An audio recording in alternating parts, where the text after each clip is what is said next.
When is it a good idea to reveal your diagnosis to people around you, if ever, such as employers, new friends, and family? There's going to be a lot of variability on this too. I wrote a post for Yahoo Health recently on depression in the workplace and who should you tell and who should you not tell.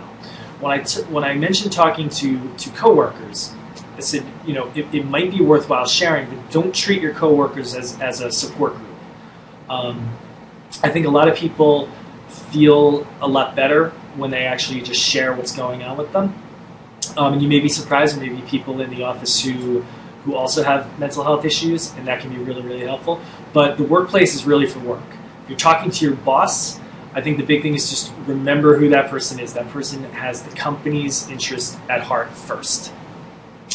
I also stress to people that if they're going to talk about having some sort of psychological or psychiatric issue to their boss, you always want to make sure that you highlight the point that you're addressing it and that it's not going to impact your work as much as possible.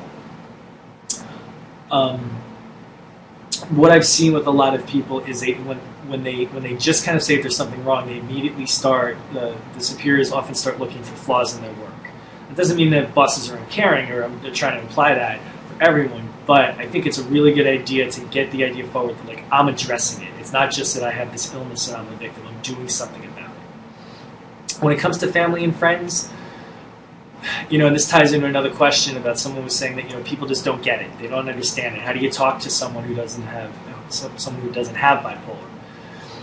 You know, mental health in many ways is kind of like religion and politics. People are going to believe what they want. I always tell people there are plenty of research articles on bipolar that you can find, but it's not your job if you really can't convince someone that you've got a mental illness.